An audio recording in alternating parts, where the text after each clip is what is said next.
dances.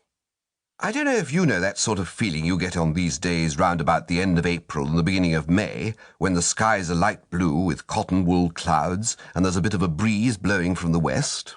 A kind of uplifted feeling, romantic if you know what I mean. I'm not much of a ladies' man, but on this particular morning it seemed to me that what I really wanted was some charming girl to buzz up and ask me to save her from assassins or something. So that it was a bit of an anticlimax when I merely ran into young Bingo Little, looking perfectly foul in a crimson satin tie decorated with horseshoes. "Hullo, Bertie," said Bingo.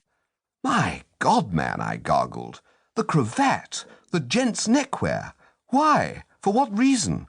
"Oh, the tie." He blushed. I was given it."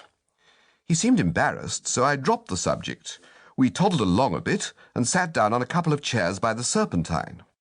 "Jeeves tells me you want to talk to me about something," I said. "Eh?" said Bingo with a start. "Oh, yes.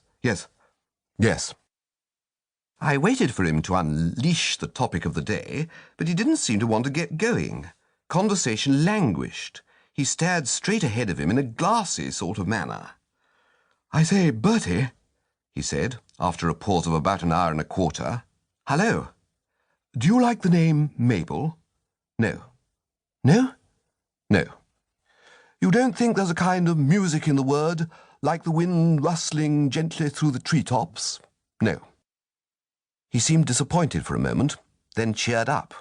"Of course, you wouldn't. You always were a fat-headed worm without any soul, weren't you?" "Just as you say. Who is she? Tell me all."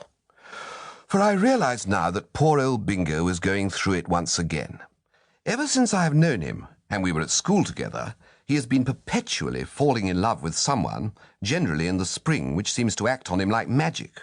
At school he had the finest collection of actresses' photographs of anyone of his time, and at Oxford his romantic nature was a byword. "You'd better come along and meet her at lunch," he said, looking at his watch. "A ripe suggestion," I said. "Where are you meeting her? At the Ritz?" "Near the Ritz." He was geographically correct. About 50 yards east of the Ritz there is one of those blighted tea and bun shops you see dotted about all over London, and into this, if you'll believe me, young Bingo dived like a homing rabbit, and before I had time to say a word we were wedged in at a table on the brink of a silent pool of coffee left there by an early luncher.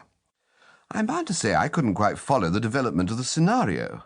Bingo, while not absolutely rolling in the stuff, has always had a fair amount of the ready. Apart from what he got from his uncle, I knew that he had finished up the jumping season well on the right side of the ledger. Why, then, was he lunching the girl at this god-forsaken eatery? It couldn't be because he was hard up. Just then the waitress arrived. Rather a pretty girl. "Aren't we going to wait?" I started to say to Bingo, thinking it somewhat thick that in addition to asking a girl to lunch with him in a place like this, he should fling himself on the foodstuffs before she turned up, when I caught sight of his face and stopped. The man was goggling. His entire map was suffused with a rich blush. He looked like the soul's awakening done in pink. "Hello, Mabel," he said with a sort of gulp. "Hello," said the girl. "Mabel," said Bingo, "this is Bertie Wooster, a pal of mine." "Pleased to meet you," she said. "Nice morning." "Fine," I said. "You see, I'm wearing the tie," said Bingo. "It suits you beautiful," said the girl. Personally, if anyone had told me that a tie like that suited me, I should have risen and struck them on the mazzard, regardless of their age and sex. But poor old Bingo simply got all flustered with gratification and smirked in the most gruesome manner. "Well, what's it going to be today?" asked the girl, introducing the business touch into the conversation. Bingo studied the menu devoutly.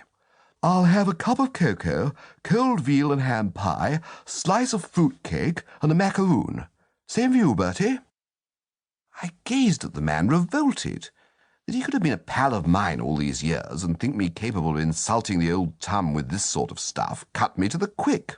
"Or how about a bit of hot steak pudding with a sparkling limado to wash it down?" said Bingo. "You know, the way love can change a fellow is really frightful to contemplate. This chappie before me, who spoke in that absolutely careless way of macaroons and limado, was the man I had seen in happier days telling the head waiter at Claridge's exactly